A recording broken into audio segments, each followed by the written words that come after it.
السلام عليك يا أبا عبد الله، السلام عليك يا ابن رسول الله، السلام عليك وعلى الأرواح التي حلت بفنائك. عليك مني سلام الله أبدا ما بقيت وبقي الليل والنهار، ولا جعله الله آخر الأهد مني لزيارتكم. السلام على الحسين وعلى علي بن الحسين وعلى أولاد الحسين وعلى أصحاب الحسين جميعا، ورحمة الله وبركاته. صلوات الله. أعوذ بالله من الشيطان الرجيم. بسم الله الرحمن الرحيم. وبشر الصابرين الذين إذا أصابتهم مصيبة قالوا إنا لله وإنا إليه راجعون. Send a salawat and salam on to our Imam of the time, Imam Hussein.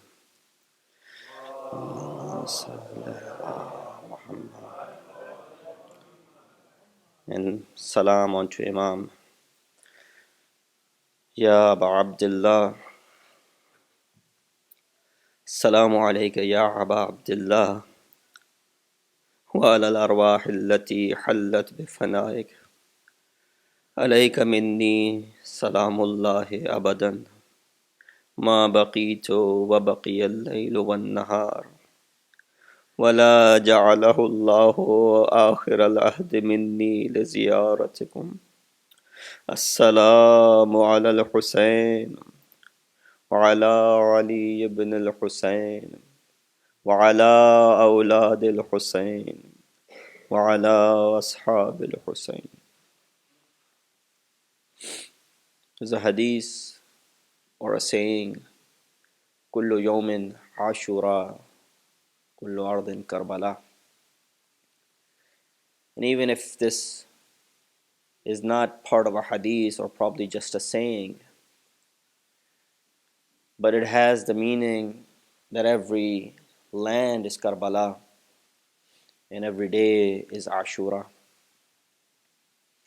I'm not going to go into details of the messages that we can derive from this hadith, but just one thing before I go to the Masaib, that this is Sham-e-Ghariban, Laylatul Gharib, the night which is the night of those who are lonely now. Yes, kullu yawmin Ashura, this day which is Ashur.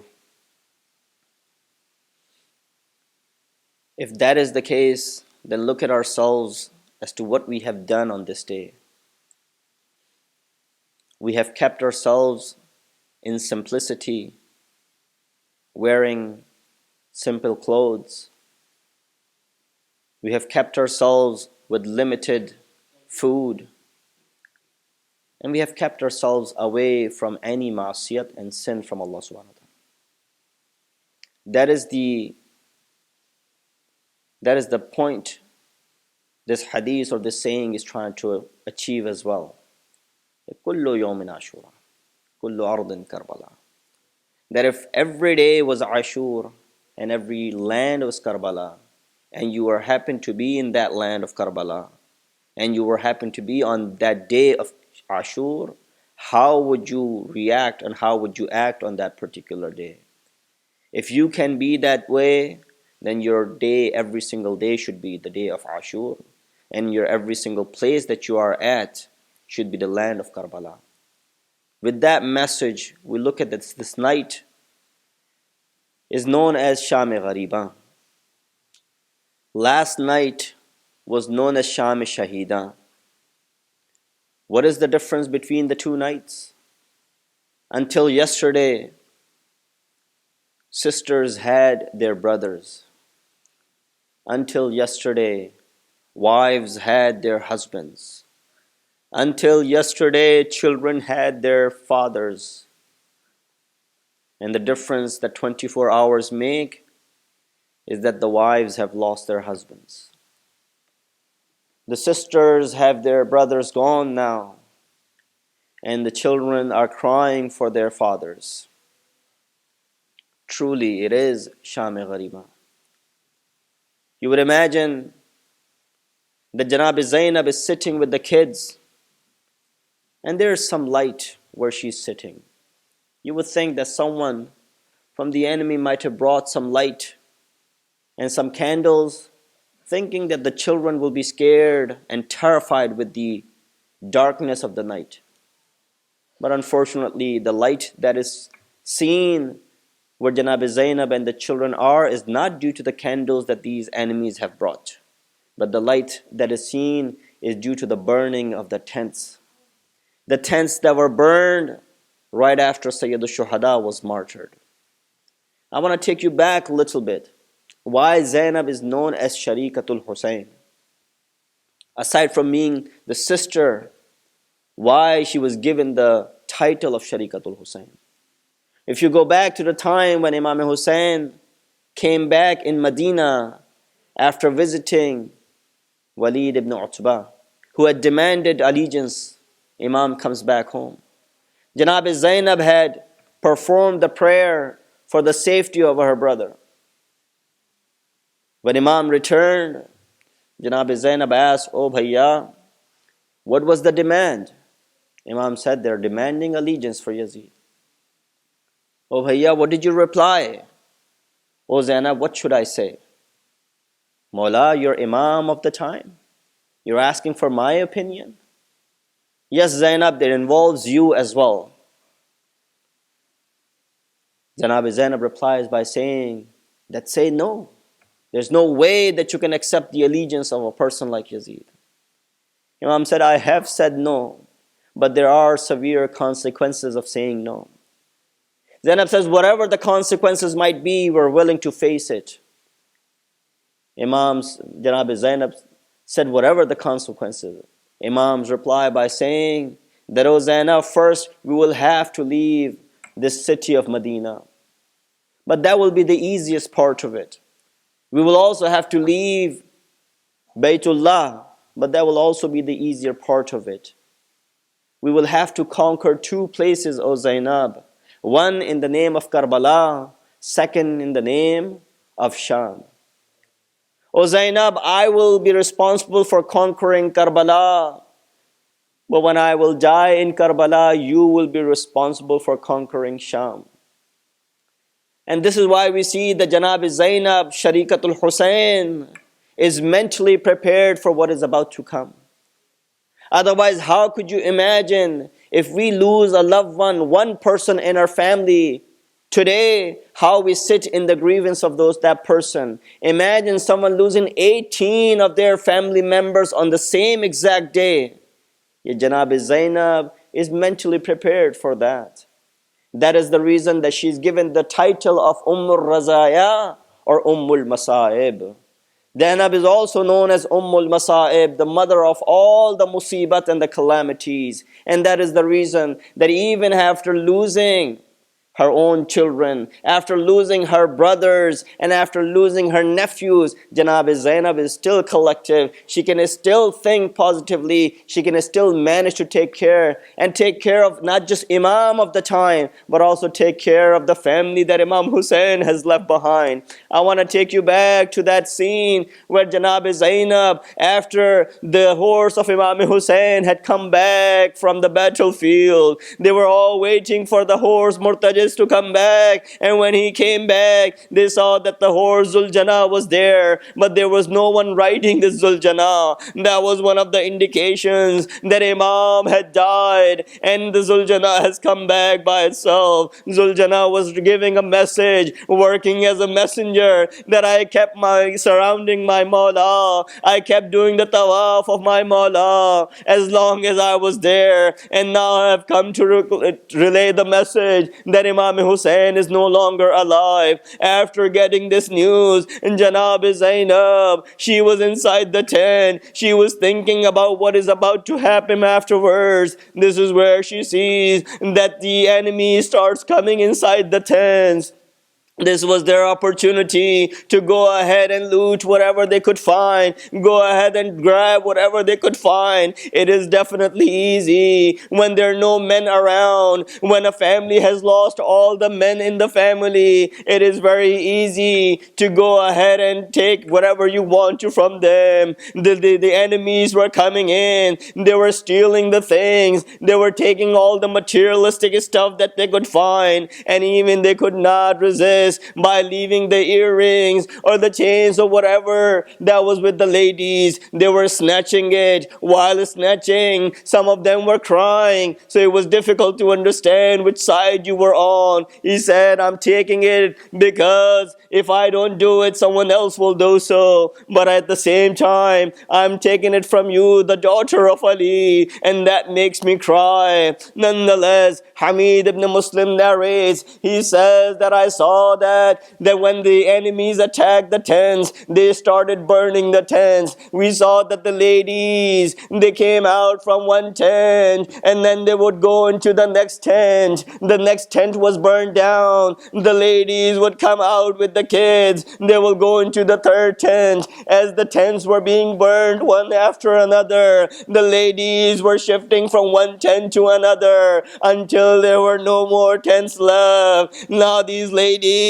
these women belonging to the household of Rasulullah, who have never stepped out of their houses during the daytime, are now being forced to leave the house without any veils covering their heads. We look at this point.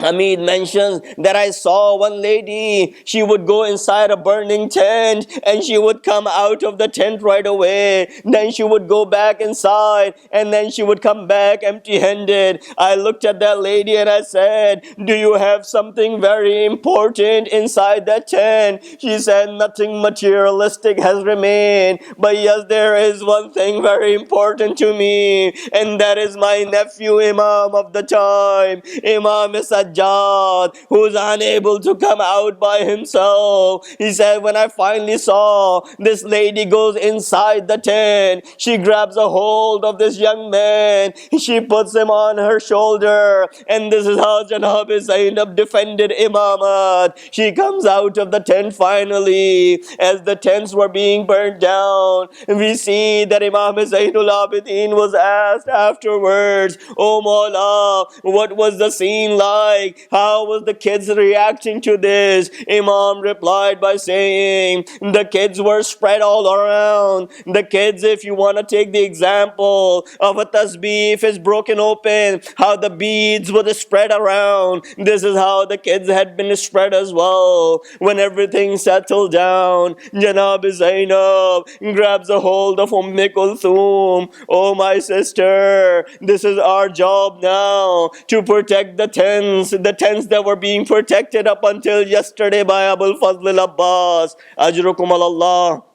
May Allah give you no grief, but the grief of Ali Muhammad, that Janab Zainab grabs a hold of Janab Kulthum. We have to go find all the children that have been misplaced, the two kids of Ali Aqil, Janab Zainab and Kulthum, saw these two kids hiding behind a bush. They went to pick up the kids, but only to find out the kids have been trampled by the horses, and they've been dead for quite some time. Janab Janab Zainab says to Kulthum, do not worry, I will pick up one child, you will pick up another child, and we will bring them back to where all the kids were. They were looking around for kids. There's a 4-year-old Imam Muhammad Baqir amongst them as well.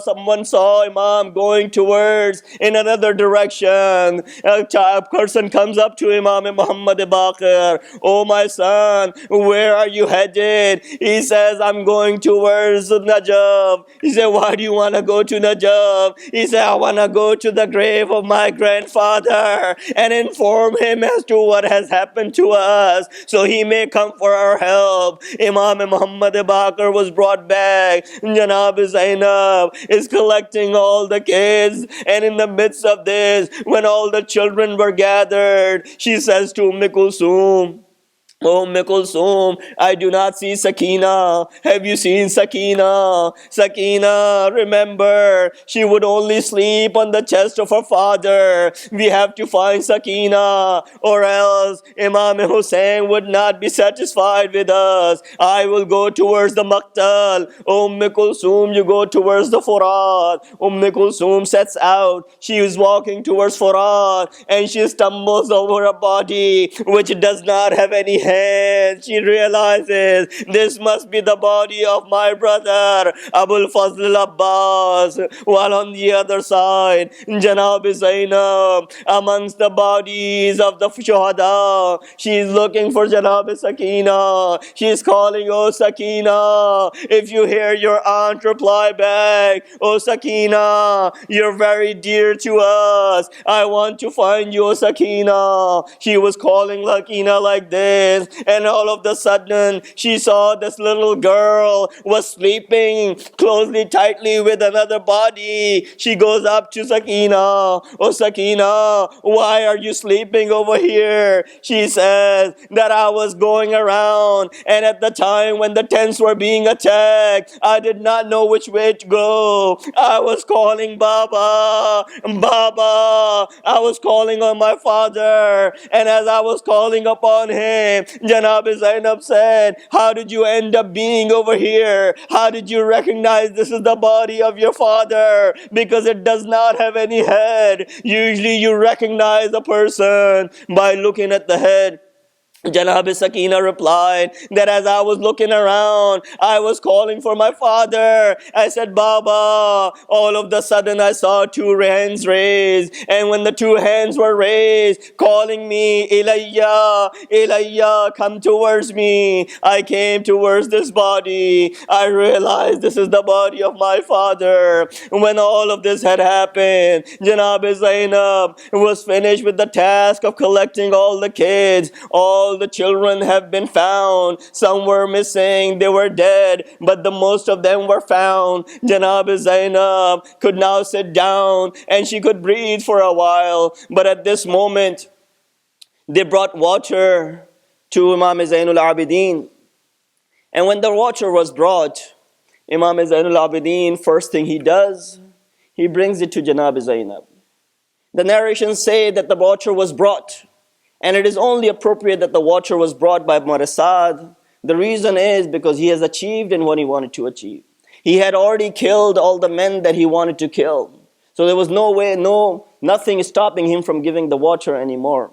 So he had achieved in his mind the victory that he wanted to achieve, he had achieved. So he brings the water to Imam Zainul Abidin. Imam Zainul Abidin brings the water to Janab Zainab. And he says, oh my aunt, water has been brought. Please go ahead and drink some water. Janab Zainab, who had gone through the masaib of the day, she looks at the water and she said, I cannot drink. He says, Imam replied once again and insisted, oh my aunt, please go ahead and drink some water. Janab Zainab said, oh my son, in the past whenever I say no to something, you would never insist again. Why is it that you are insisting right now? How can I drink while my brother died without quenching his thirst? How can I drink while Abu Fazl Abbas died giving the hands. How can I drink and quench my thirst while Muhammad died without having drank any water? This is where Imam Zainul Abidin, through miracle and ijaz, shows her a scene from paradise. He says, oh my aunt, look at this, that Imam Hussein is in paradise. Imam Ali is offering water to him from Hawd Kawthar, and he's denying drinking it. And then Imam Hassan said to Imam Hussein, he's the brother of Imam Hussein, brothers are close to one another, let me try. He asked, oh Hussein, please drink some water, you have done your jihad, the jihad is over. Imam denies drinking water. Rasulullah asking Imam Hussein, oh Hussein, what you were asking and what you wanted to achieve has been achieved. Your martyrdom is over. You have achieved, and go ahead and drink water. Imam denied. This is where Janab Sayyida, a mother's heart, a mother comes closer to Hussein. Oh my beloved son Hussein, go ahead and drink water. Now there's nothing to worry about. You have done what you were requested to. Please go ahead and drink water. Look at the reply of Imam Hussein. He said, how can I drink water while Zainab is still thirsty on the ground? Oh, how can I drink water? The Sakina is still thirsty in the land of Karbala.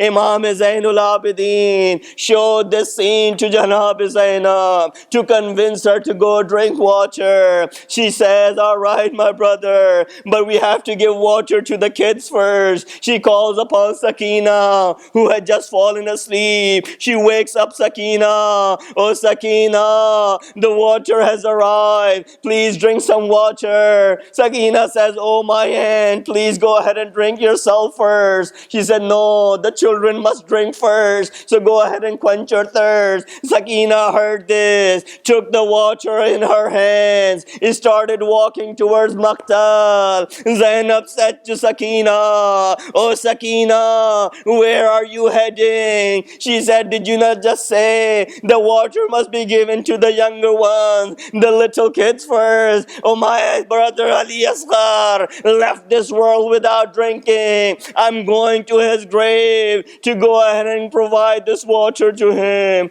This was the scene. Just one last thing, and inshallah the masayib of the night will be over. That's when everything settled down. When Janab Zainab had put the kids to sleep, when she was protecting and guarding all the children and the family members, she was thinking about what is to happen tomorrow.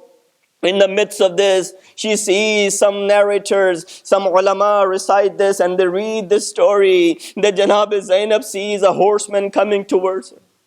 She sees a horseman coming towards her. She warns the horseman not to come, but he doesn't pay attention. He comes further close. She stands up to guard the tents where the kids were sleeping. She said, oh horseman, stay back. There's nothing to be taken from here anymore. We do not have any worldly goods. There are only orphans and yatim kids who are sleeping. The horseman doesn't pay any heed. He keeps coming up until the time that the horseman arrives. Zainab stands in front of the kids and the tents so she could protect them. And right away, when the horseman comes down and removes the veil, she sees that it is Amir al-Mu'mineen. Imam Ali has come.